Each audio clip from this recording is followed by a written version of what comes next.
Hello and good morning, afternoon, or evening, wherever your time zone finds you. Welcome to today's AWS Partner Webinar Series, where our topic today will cover Deploy and Optimize Your Enterprise SAP Solutions Running on Amazon Web Services.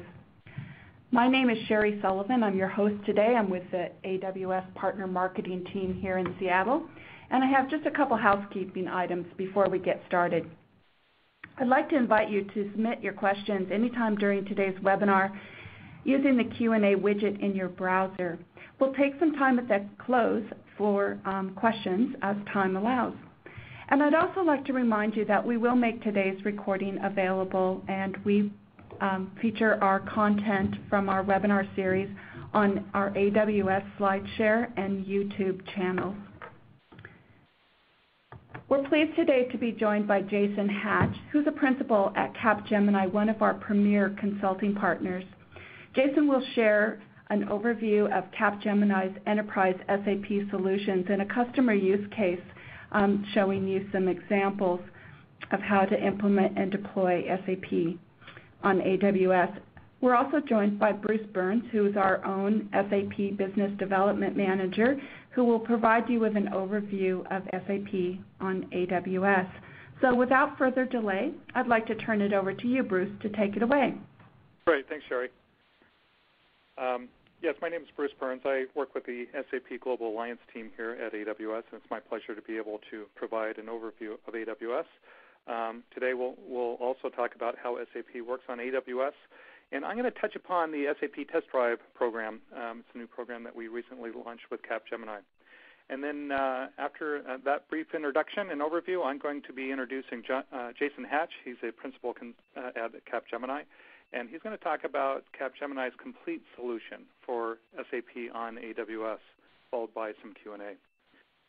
So at an overview, cloud computing is a modern way of running IT systems. The cloud helps companies of all sizes become more agile. So instead of running your applications on your own server farms, you can run them on server farms on the cloud, where IT infrastructure is offered as a service, like a utility. As an analogy, 150 years ago, companies were buying their own power generators to supply the electricity to power their manufacturing plants and businesses. But over time they moved to using electricity supplied by utilities. It was cheaper, faster, and easier way, a much more agile way to supply power that the businesses needed. Now, at the start of the 21st century, companies are starting to move to use IT infrastructure as a service from the cloud as a utility via AWS. It's cheaper, faster, and easier, a much more agile way of supplying the computing power that companies need to run their businesses today. With AWS, your company saves money. There's no upfront expenses for hardware. You don't have to buy the hardware for your projects. The massive scale and fast pace of innovation that the cloud drives the cost down for you. With AWS, you pay only for what you use, just like electricity utility, and you get exactly what you need instantly. So the cloud can help your company save time and improve agility. It's faster to get started. You can build new environments in minutes, not months. And you don't need to wait for those servers to go through the RP procurement process, and then take delivery and rack and stack and install, patch, and configure just to launch an application. With a click of a mouse or the command of a script or the compile and execution of our API or from a management console, entire server farms can now be deployed, pre-configured to run SAP solutions in minutes or hours, as opposed to weeks or months via the old on-prem model. That's agility. The elastic nature of the cloud makes it easy to scale up and down as needed in real time. At the end of the day, you have more resources left for innovation, which allows you to focus on projects that can positively impact your business, like building and deploying business apps such as SAP Business Suite. In a recent study from IDC, found that companies can save 70% of their infrastructure costs by using AWS. And that's a powerful economic driver in this age of increased global competition. IDC interviewed 11 organizations that use AWS in an effort to understand the long-term economic implications of moving their workloads to the cloud. And as part of the study, they also looked at how it changes developer productivity, business agility, and the ability to deliver new apps that could be attributed to AWS. In summary, what they found is the 5-year TCO of developing, deploying, and managing critical applications on AWS represents a 70% savings compared to deploying the same resources on-prem or in a hosted environment. The study found companies were able to replace $3 million in capital expenditure with $900K in operational expense on AWS. In a similar study, VMS, which is an SAP industry research firm, found similar savings. In their study, they found 69% TCO savings by using AWS versus using on-prem. So Amazon Web Services today serves hundreds of thousands of customers in more than 190 countries worldwide, and ranging from a majority of new startups to a wide selection of Fortune 500 companies. And because AWS saves time, money, and removes friction from using IT apps, we've enjoyed rapid customer acceptance, growth, and adoption. So we've worked extensively with SAP to have certification for SAP software on AWS. Certification including SAP Business Suite for their ERP and CRM systems, includes NetWeaver and Java App Server. We also have certification for SAP Business All-in-One. And then we announced last fall SAP HANA, HANA 1 Business Edition, which is available via the marketplace using a new hourly licensing model. And then the SAP Business Objects, RDS, and Afaria mobile device management, all available on AWS.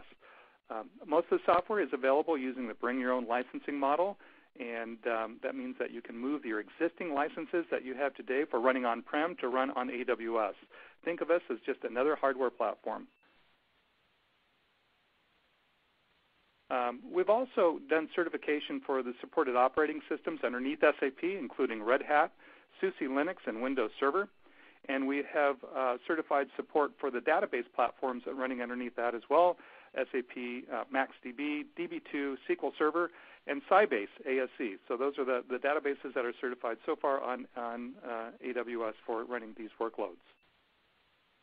Some of the innovative things that we've done with SAP include making SAP software available on the marketplace. I mentioned before the SAP HANA 1 Business Edition is on our marketplace. So customers can go there and for 99 cents an hour run HANA 1 on AWS.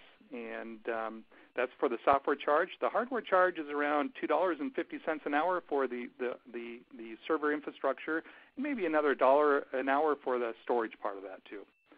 We also have available SAP Business Objects and SAP Afaria, which is their mobile device management solution, today available up on the marketplace. Okay, and we're seeing a lot of different use cases today for customers that would like to use SAP on AWS. That includes running in full production, of course, but also doing dev and test, training, POC type of modules, trial systems. It's a natural because you can launch SAP in literally minutes, be able to have a test or demo system up and running. We're also seeing it used as for disaster recovery, where customers are running, say, Business Suite on-prem, and then have a secondary site on the cloud where they can fail over to in case of a disaster. We're seeing a lot of single system SAP systems running today on AWS, including Business Objects and Afaria. And then we're seeing now more and more the hosting of complete SAP landscapes on AWS for productive use. Some customers today, Merrifields, which is one of the nation's largest regional gardening centers, uses All-in-One on AWS, and they have over 750 employees running on All-in-One and deployed on the cloud. Another example is Lionsgate, who has Business Suite running on AWS, as well as Business Objects. Lionsgate is a good customer. They do all the front-end processing for the movies on AWS, and now what we're seeing is the back-end stuff is happening there as well for running their business. So customers that are already running AWS for other parts of their business are realizing, hey, not only can we save money on the web work and the video work that we're doing on AWS, but we can now use that same infrastructure to save money for running the back-end accounting systems. Another interesting use case is recovery.gov. This is the website that the government put up to showing how the TARP funds are being spent. It is based on business objects, and they originally were going to use AWS to develop and test the solution. But once they developed the page and got it up and running, they said, now, why is it that we're going to move on-prem again? And they went into production on AWS, and they've never looked back. This case is another customer who uses Business Suite on-prem, and then they use AWS to be able to have a failover site in case of natural disasters, or they can always fail over to AWS to the cloud. Some examples there. We've got more examples and more information up on our website. aws.amazon.com is our site, and then /SAP is our mini portal, where you can get access to not only white papers and the SAP notes that talk about support, but you can also gain access to test drives where you can try this out yourself in developer sandboxes. So along those lines, one of the things that we did this year is at our reInvent conference, we announced a new program called SAP Test Drive, and we did that with Capgemini. And the idea here was to highlight the value of these SAP applications and show how easy they can be to deploy on AWS. And so through the Test Drive program, we're able to have customers try out HANA, Business Objects, and Afaria today, and highlight just how easy it is to launch and to use and to start doing demonstrations and demos of using this software environment. Along those lines, the URL for that is saptestdrive.com. You can go directly there, and at the Test Drive site, you can do with a single click. You can launch 2 labs today: SAP Afaria or Business Objects with HANA. And when you say launch, we'll take you to the Capgemini site. There, you'll register, and we'll launch for you your own private instance of HANA and Business Objects or of Afaria. That will run. And within about 5 to 15 minutes, depending on which lab, you'll have a login to the system, and you have your own private instances running on AWS. That's made available for you for a few hours. At the end of that time, the entire environment goes away. So for demonstration purposes. The use of this is what we're seeing is it decreases the amount of time that's necessary to do evaluations of SAP software. And we're able, because we're able to launch this in minutes. So that's an overview of the Test Drive program. I encourage you to check that out later. Okay, and with that, what I'd like to do is I'd like to introduce Jason Hatch. He's a principal at Capgemini, and to talk a little bit about their complete solution for SAP on AWS. Jason? Great. Thanks, Bruce. Appreciate it. Good morning, good afternoon, everyone. As Bruce said, I'm a principal at Capgemini, but I'm also the delivery executive at the client that we're going to be highlighting today in our use case. So it was my team that implemented this solution, and obviously I'm very familiar with it. So just setting the stage really quickly for by corporate policy, our client chooses to remain nameless in situations like this, but they're a global consumer products company who are leaders in the prestige beauty and cosmetics sector. We're in the midst of a very massive SAP rollout globally. It's been going on for a number of years now. And in support of this, we actually have about 170 SAP instances that we manage on their behalf. Total of 12 landscapes supporting production and their ongoing rollout. Overall size of the systems are about 150 terabytes of data. And the reason we're that large is because we actually, the way they test and train and use their non-production landscapes are refreshing back from production. So we have numerous instances of production-like content, all through their non-prod landscape. So a lot of data and a lot of storage required to support this, along with the corresponding infrastructure. It's a single global instance that they've been productive with for about 5 years now.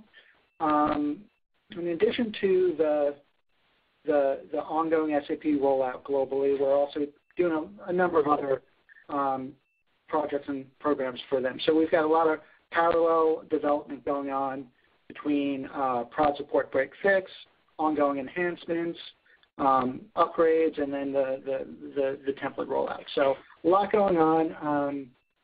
We at times run an N+1 or N+2 N+2 landscape, and we've even been N+3 to accommodate a lot of the development that we've had to do. It is an outsourced landscape. There's a third party that manages their infrastructure right now. That's not Capgemini, but our client does own that hardware or leases it. So it's their infrastructure hosted by a third party. So when we started talking to them about 18 months ago about moving to the cloud, we really looked at three main drivers to make this move. One being cost consideration. It is a large landscape, and really not all of those landscapes are leveraged and fully utilized at the same time. So the ability to use a utility model, a consumption-based model, really opened up the door for some cost savings for us. At the time, we were also looking at increasing our hardware capacity.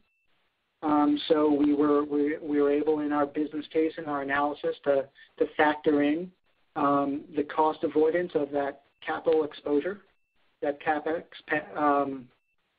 cost that we were looking to realize at the time, and really the benefit of that was our implementation, our program that we're in right now, would end earlier than the duration of those leases or the time where that CapEx would be depreciated from our clients' books.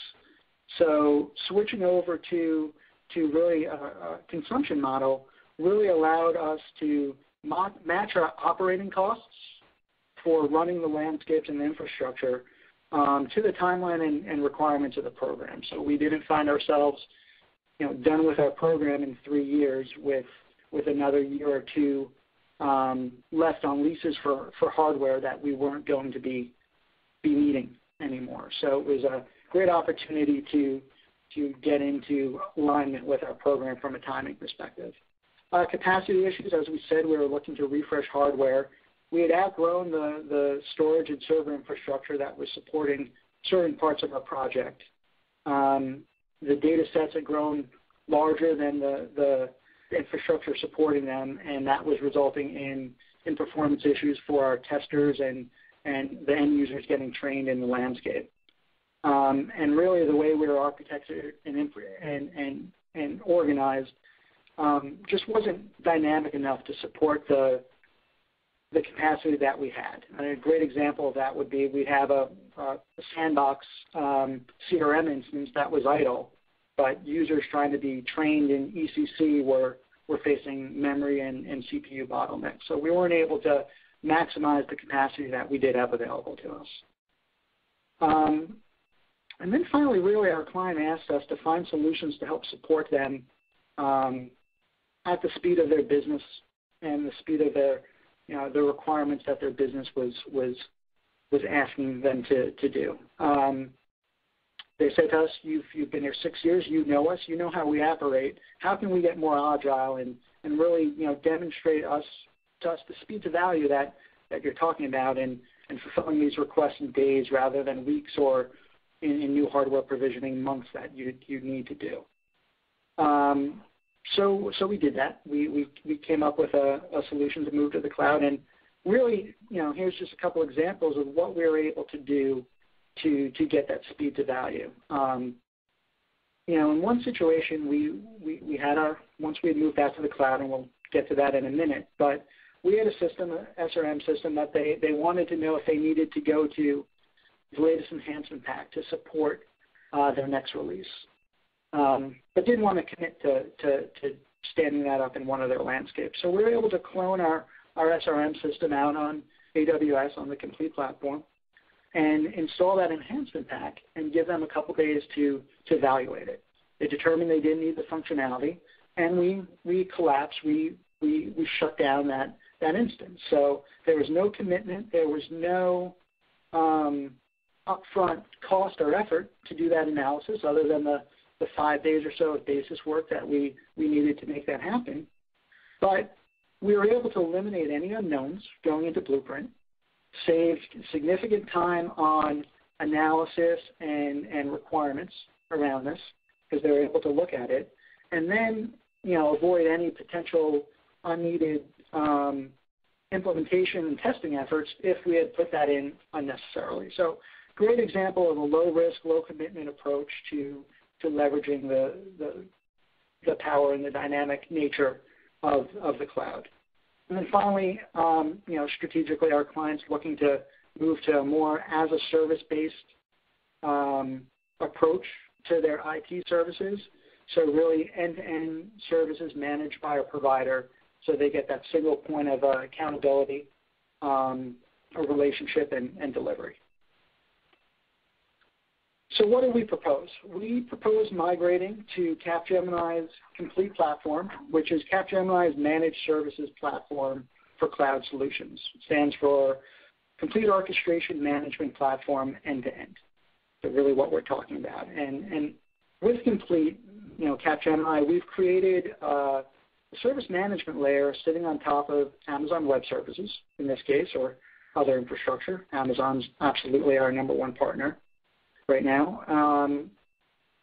That provides really the governance layer and architecture layer, the operational model, and the support resources required to run enterprise applications in the cloud. So the application sits on top of Complete, which really abstracts all the cloud-based tools and services into one service. Makes sense to you.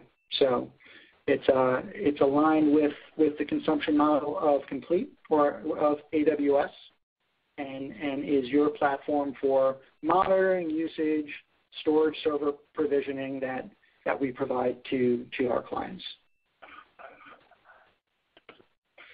So what did we actually propose? For our initial migration, we looked at 3 landscapes that we targeted for migrating to Complete.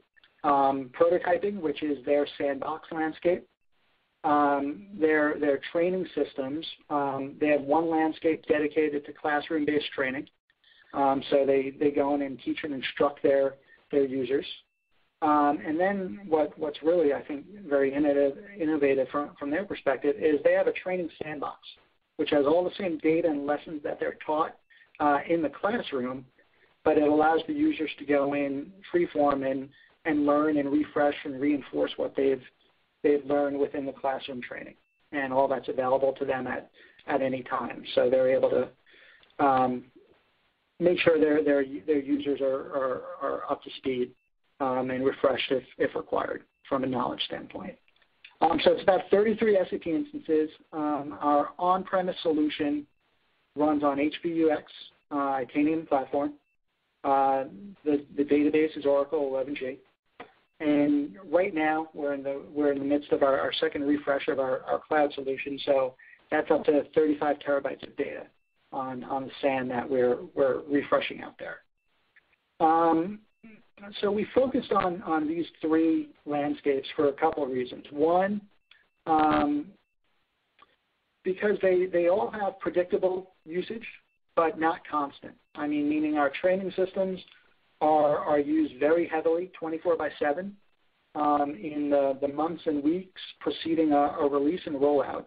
So they're very heavily utilized at that time. But then there's lulls where they may only be used for a couple classes a week. So there's an ability to idle down those landscapes when they're not being used. Same with prototyping. It's used for proof of concepts. It's used for conference room pilots preceding and during blueprinting. But once realization for a release takes place, that activity switches to development and testing, and that landscape is really only needs to be available on demand if someone wants to go back and validate something or try something they don't want to launch in production. These 3 landscapes are also relatively standalone. We wanted to make sure as we went through and did this initial deployment, we weren't having to deal with a lot of integration back to third-party legacy systems or back-end systems through our middleware. Before we're able to really prove that, how we do that by bringing things down without impacting other systems. So these 3, due to their nature, don't have a lot of those interfaces, only a couple. and was a great first step out, taking out to the cloud and figuring out how that would work with our client. And also, as I said, we copy that production. The prototype system is a very recent refresh of production data, so it's a great starting point to launch any ad hoc or proof of concepts that we want to do, because it's very relevant, fresh data for the people that are using it. It allows us to ramp up and ramp down as required, as either copies of that instance, that landscape, running multiples, or going back to our golden image and bringing it up for testing, or evaluation, I should say. So from a business case perspective, in 2011, we put together a very comprehensive business case with our customers around cost savings and what this would entail. We talked to, obviously, the technology group that was involved with it, the project stakeholders that we were going to be supported with this new landscape. But really, we also spent a lot of time with their architecture review board, their legal and risk compliance organizations, and their finance team to make sure everyone was on board with what we were proposing, because it's a different model than what they've done in the past, and a different solution. So we spent a lot of time reviewing this with them and really came up with some very compelling numbers for these three landscapes. As I said, we were looking at procuring additional hardware. So by avoiding that, we realized $3 million of cost avoidance right off the bat. And also from an operating year-over-year perspective, we're looking at about a 45% savings over their existing costs for operating this landscape. And we're able to really achieve that by making use of the variable consumption model of bringing systems up and down. There are some what we call fixed consumption costs out in the cloud. The amount of storage that you use, that doesn't change, right? If you've got data out there, you're incurring a cost. The number of backups that you keep for each of those instances, we're able to predict that on a fixed nature based on the backup policy and the amount of data, the storage again. And then there's a cost for maintaining the secure network that we enable. And then the cost savings are really on the variable consumption side, where we bring things up and down, and that's the compute time itself. So the time those servers are up and running in those instances, and also the associated bandwidth and I/O costs for those instances, communicating both with your end users and back to the back end storage on the I/O side. As we're going through this, we also identified a couple other areas where there was very significant savings on license and maintenance cost reduction, but we honestly didn't go through the full exercise of identifying that fully, because we were really able to make our business case on the operating cost reduction and the cost avoidance up front. But there are additional savings that there are calculators out there to identify and realize as well. So what do we do? Where do we actually move to from a platform perspective? As I said, on-premise we were running HPUX Oracle. When we moved to Complete powered by AWS, we actually did a heterogeneous system copy and moved that to a Linux-based platform. That's the platform supported in AWS and was not at all complicated to do. We create an AMI, an Amazon Machine Image, for each instance. So that's the golden image for that system that's stored in Amazon S3, which is one of their storage solutions. And then when it's launched or provisioned from S3, it appropriates the proper server, loads all the data, stripes EBS, which is their storage that's attached to the EC2, the server instance, with the appropriate striping and configuration, run that instance.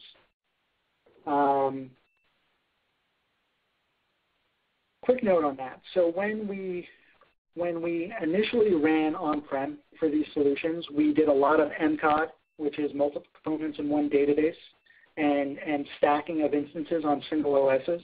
That was our cost avoidance structure that we did while on-prem. It saved our client some operating expense. But when we moved to AWS, we decoupled that. We split that out because we wanted the additional flexibility and control of being able to bring up specific instances for specific time on the right-sized infrastructure. AWS scales in a linear fashion for both really performance and cost. So we were able to realize our cost savings by bringing up the right system at the right time rather than multiple systems because they were coupled together, if that makes sense to you. From a sizing perspective, we had been running these systems for a number of years, so we had a good idea on utilization moving in, so we were able to size very accurately. When we went to AWS, there's notes out there that give you the corresponding SAPS ratings for the different EC2 image sizes, instance sizes out in the cloud. But we also have we do monitor that and have the ability to really resize on the fly. You can, all you have to do is relaunch an SAP instance on a different EC2 instance size, and you've got additional capacity available to you. We actually, when we're doing a refresh, some of the post-processing activities that our basis team do are the most intense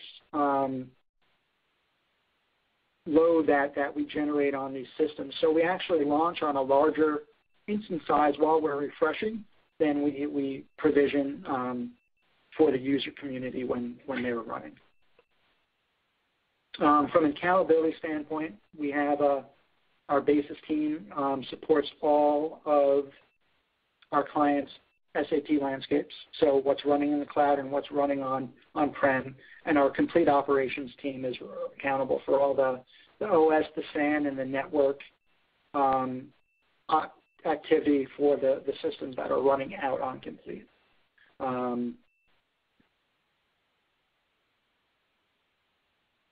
And then, as I said, our basis team has database and application level support.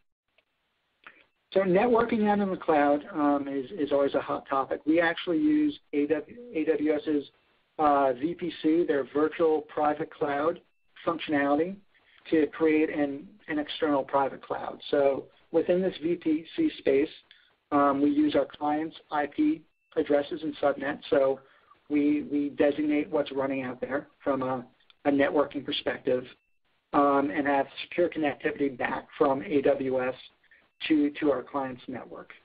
Originally, we used a site-to-site VPN tunnel for connectivity, and then recently we've switched to using AWS's Direct Connect capability, which extends our client's MPLS backbone, so effectively their WAN, into the VPC. So now we have really a fully integrated network that's able to leverage AWS as a virtual data center, and all that capacity is available to us with very simple integration. Just a quick note from support from an SLA perspective. From an application level, we regard the instances running out incomplete no different than what we have running on-prem. So the same we provide the same SLAs and the same metrics to our client for all our instances. With the complete team supporting the infrastructure layer out in the cloud, there are some additional SLAs that we provide, but really, availability, performance, and response time, which are those key ones that clients like to see. We don't differentiate between any of our instances that we support. So real quick, the migration process. Once we got approval and we defined our platform and infrastructure, we needed to move out to the cloud. So we built out on AWS on Complete, we built shadowing or clone instances of all our systems, shells of the environment, and then went through a migration process to bring out the appropriate data. When we did it the first time, about a year ago, we brought out 25 terabytes of data. We had said we were going to refresh this landscape annually to keep up with their project timeline. So we're in the process of doing that right now, actually, and we're up to 35 terabytes of data that we're moving. We ran a couple of tests. We really wanted to see if it was feasible to migrate the systems for this latest refresh over the wire, so either the internet or the MPLS network. But really, from a time and bandwidth perspective, it wasn't practical to move all this data over the internet. So we're doing this refresh with the same approach we did originally, and that's to use transportable storage devices to migrate the data. In our situation, in our case, we use two 15-terabyte drives that we take an export of our data onto in our data center, ship those to AWS, and leverage the AWS import process to have them then import that data into S3, which is their persistent storage, and then we copy that to the appropriate instances and build those new AMIs, those new golden images. Really from a process and a challenge perspective, the data migration process is one of the more challenging planning exercises that we needed to do. We had a certain SLA and commitment to the project and the business for when we refreshed their infrastructure and landscapes, how long that was going to take from a timing perspective. And we did have to go back to reset those expectations with them to account for the time to ship the data and import it into the systems. And they did agree to it. And really the driver for them was not the cost savings that we were able to realize, but understanding that they'd have a lot more flexibility on how they wanted to use their systems. And really overall we saw a performance improvement. As I said, the existing infrastructure was a little undersized and not sized correctly. So by moving to AWS and Complete, we were able to make those changes and give them a performance improvement as well. So that's what really got the business and the project teams on board to support this move. We are looking at some different options for migrating data in the future. Ideally, we'd like to keep the systems in sync with what we have on-prem, with some partial refreshes of data, but we really haven't found a use case where that's required right now for what we're using it for. Everyone agrees it's a real nice to have and someplace we want to get to, but we haven't found the driver to get us there just right now. So what are the challenges of running SAP in the cloud that we encountered? As I said, the first step was the fact that we ran on HPUX, and to then run on Linux, we had to do a heterogeneous system copy. We used the Oracle tools rather than the SAP tools to make this happen. So import, export, and using transportable table spaces. We ran benchmarks with this approach versus the SAP R3 load process, and we found that this was a little faster. It's a method for doing a heterogeneous system copy that's fully supported by SAP and certified, so it's one of the options available to anyone running Oracle, and it was the way we elected to go. The other thing that really you need to realize is SAP isn't, by the nature of the way it's architectured and the way it operates, is not really designed to be an on-demand system. So when we launch these golden images, when we launch these AMIs at the scheduled time to either do training or sandbox or prototyping activities, we need to allow for some time for some certain administrative activities to happen. first one being transports.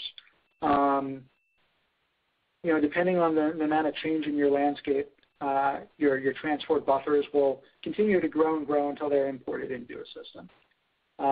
So when we bring instances up, one of the first things we do is we have an automated job that pulls everything that's in the buffer to bring the system from a development and functionality standpoint up to speed with their latest releases that they've gone through. This can take some time depending on how many transports are in the buffer.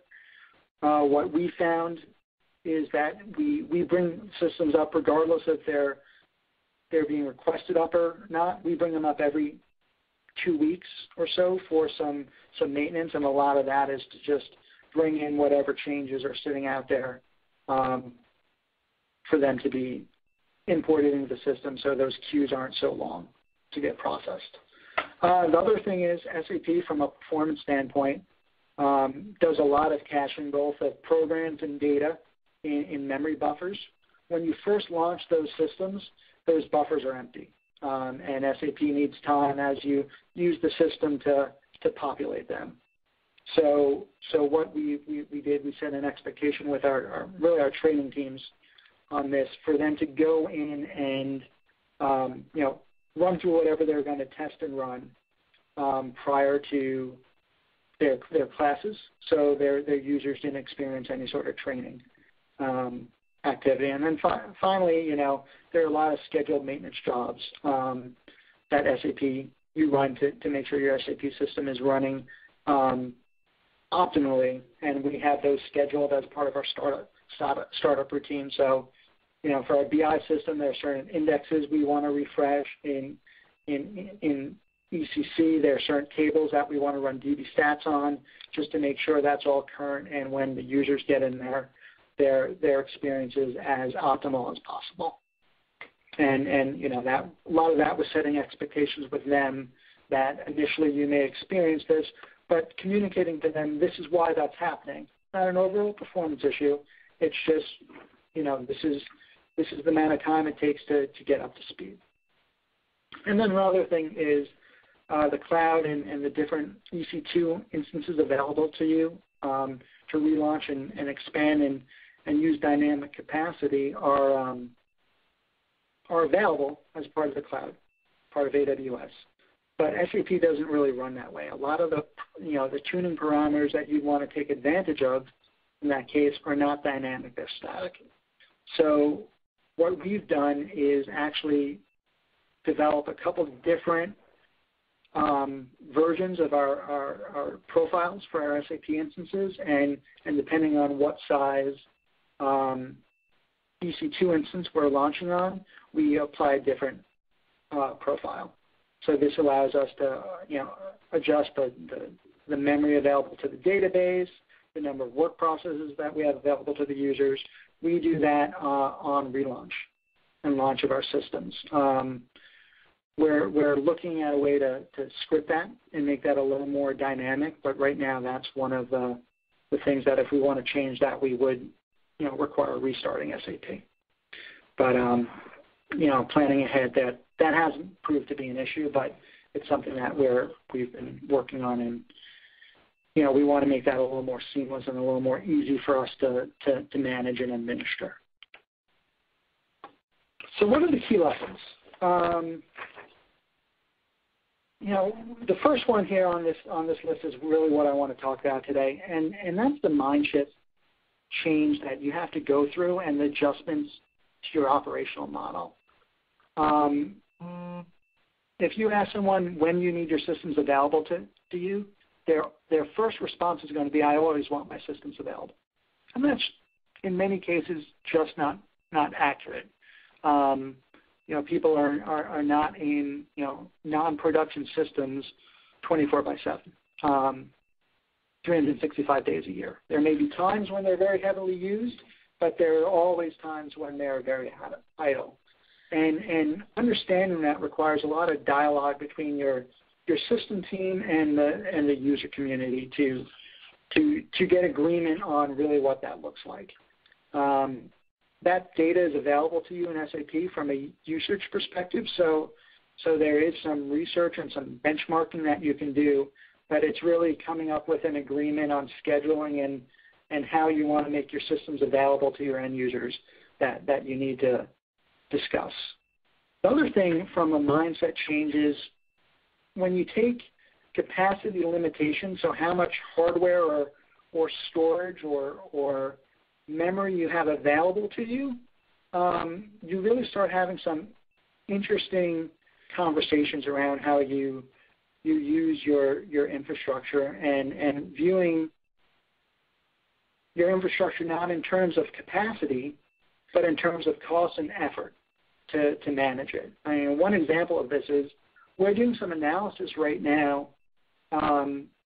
with our training team to see whether or not it's more cost effective and more efficient to maintain an entire additional copy of their training landscape that has some legacy training data in it that they want to keep, rather than going through the cost and effort of having someone from their team migrate and port that data over to their most recent version.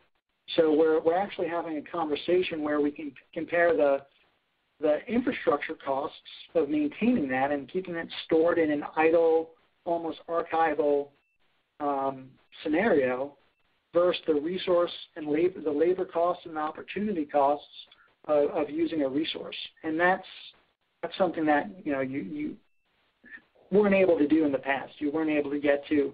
It's almost an apples to apples comparison between users and or just cost in general, right? It's an apple. It's all cost. It's all effort. It's not anything fixed. It's dynamic. That's really it. Planning. There's a lot of key lessons here on planning.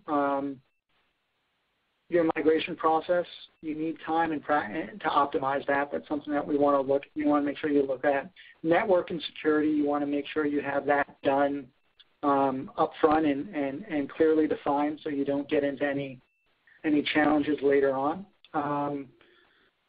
To really take advantage of the cost savings and the dynamic nature of this landscape, you want to make it easy to manage and administer. So the operations orchestration and how you simplify how you use it and script that is something that we want to make sure we do up front. And then really, I know we're a little short on time here. Just make sure we extend, you want to extend your monitoring out there. As we said, treat this like an on-prem solution. So you want to make sure you're monitoring and managing it the exact same way you would. So from our perspective, we use CCMS for that, and CCMS has a very good API for pausing and starting when you want to monitor a system. So when we shut these things down, those monitoring pauses go into effect, and we don't all of a sudden getting a lot of alerts that our systems are no longer available. And that's some of the work you want to do. How does this change how you operate? It really comes down to understanding your service levels and what your users need.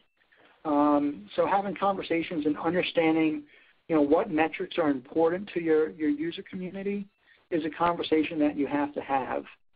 And once you've established these metrics, you need to publish them out to them so they understand what parameters they're working under. I mean, a great example would be if you establish a time to provision of 2 hours for your systems, and the business comes back and says, well, I really need that in 30 minutes.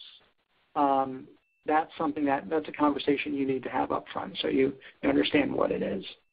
From a predictability of the solution perspective, you want to make sure you understand system utilization and your business needs, and you want to leverage the flexibility of this platform to burst up or ramp down as required. Obviously more capacity for month-end processing than in the middle of the week. If your business process or business model has busy periods before holidays for either manufacturing or sales, or if there's quiet times where portions of your business idle or slow down, you've got the ability now to adjust your capacity and solution to mirror and model that. And then, when's the right time to move to the cloud? The answer is any time that you think you've got a compelling business case is when you want to look at that. From our perspective, the fact that we were making a hardware purchase at the time gave us a lot of our business case to examine that and make that jump. But even if you're not providing new hardware, if you're looking for expanded capability and activity, that's another driver as well. And then from an organizational perspective, just understand that it's going to change how you guys operate. You're going to need to be, from an IT perspective, more proactive and collaborative with your user community, and really shifting from hands-on, this is what we're going to do, to governance and planning, as well as making sure you have a valid architecture design. All right, just real quick, from a Capgemini standpoint, we've talked a lot about our complete platform today, but we really have another way to pull all this together and help you. Capgemini has very strong partnerships with both AWS and SAP. In fact, we're one of the only a limited number of third parties that can resell SAP licenses. So we've created our OnePath platform. OnePath is Capgemini's solution for bundling SAP licenses with our services, so we can leverage it with both existing SAP customers or new prospects, and it's an opportunity to really define a collaboration between the account, SAP, and Capgemini to build a bundled solution for end-to-end services. So all the way from licensing to implementation, hosting, as we've talked about today with Complete, the run factors, and even from a business process management perspective, our capabilities in finance, procurement, HR, and a new one is Afaria. So it's a pretty unique model where you can have literally a one-stop shop for all your SAP needs and requirements. And we hope you want to discuss this with us. So I'll hand it off to Sherry now. Just real quick, thank you everyone. For more information on Capgemini Complete and our cloud-based SAP solutions, please go to us.capgemini.com/complete, and all the information you need is there. Sherry, thanks. Fantastic. Thank you, Jason. That was a great overview, as well as Bruce. Thank you for providing us with some key insights and benefits and lessons from optimizing SAP's enterprise solutions. I'd like to open it up for questions. If you've joined us kind of midstream, feel free to submit questions. We'll take a few moments here before we wrap up. We've got a question from a member of our audience who's asking, I'm going to point this back to you, Jason. Was Amazon Oracle RDS used to set up the SAP systems in the scenario that you just walked us through? Yeah, great question. No, it was not. We, from a version standpoint, regarding patches and fix packs for Oracle, and also how we do our refresh process. We looked at that, but we wanted a little more control over how we manage and handle Oracle from an SAP perspective. So we elected not to go that route. It was something that we looked at, though. It just did not fit the model that we were looking to do. Okay, great. So the next question is, on one of your slides, Jason, you had referred to some of the challenges that were faced with the migration. But this gentleman is asking, basically, the question is around the use of Linux supported by SAP on AWS for production versus dev, test, and quality management. Can you speak to that? His understanding was it's only for production, and has that changed?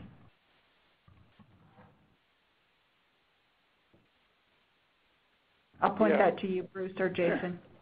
Yeah, thank you. Yes, that has changed recently.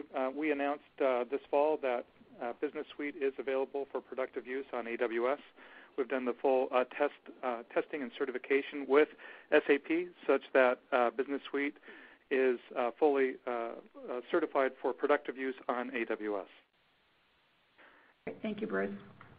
By the way, that was announced publicly at Sapphire plus TechEd in Madrid.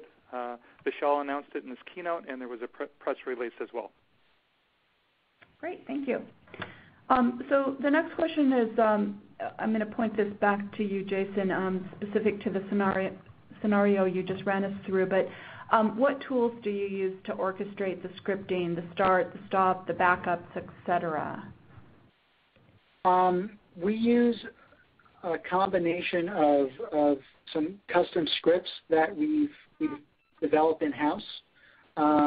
We use a little bit of AWS's CloudFront capability, and then the complete platform has some third-party tools that they use for scheduling and managing the orchestration of the landscape. So a lot of, the SAP side, some custom activities, and then the complete platform has some scripting and some third-party tools that they use for scheduling and managing the platform. Okay, great. We've got time for just a couple more questions, so if we don't get to your questions, please be assured that we'll follow up with you directly after the webcast. This other question, I'm going to point back to you, Jason. In terms of an OS patching, how is that managed? Can you speak to that scenario a little bit? Sure. That's managed by the complete team. They have a set of OS admins that go through that. It's on a cycle established and agreed to with the client team. In this case, we're really in kind of a release -1 approach. So we've been patching the Linux systems a little over every quarter. We bring them up. We've got some testing that we do from a validation standpoint, and then we release it over to the client team for some further validation. The beauty is what we also do is actually when we do this, we can clone systems. We can keep multiple versions of AMIs. So we'll keep the previous version available for a period of time, just in case we encounter any issues. We can roll back seamlessly to that old AMI version. So it's managed by the Complete team, and it's one of the services that Complete provides. Okay, great. So one additional question asked is more around kind of technology agnostic, but the question is, does it matter if the majority of your company, computers are PC versus Mac? Does Amazon Web Services kind of support both? And so I'll point that back to you, Bruce. Certainly. Because we're the web, we're totally agnostic. So both PC and Mac clients are supported on AWS, and we see customers using both a lot. So there's no preferential treatment there. Everyone's supported. It's the web. Great. Terrific. Well, I'd like to thank everyone for attending today's webinar, and a special thanks to our presenters, Jason Hatch with Capgemini and Bruce Burns with AWS. And on behalf of us, we'd like to thank you for joining us today. And we do invite you to just take a moment for a very brief survey, give us some feedback, tell us how we can improve this webinar series. And with that, I'd like to thank you for joining us.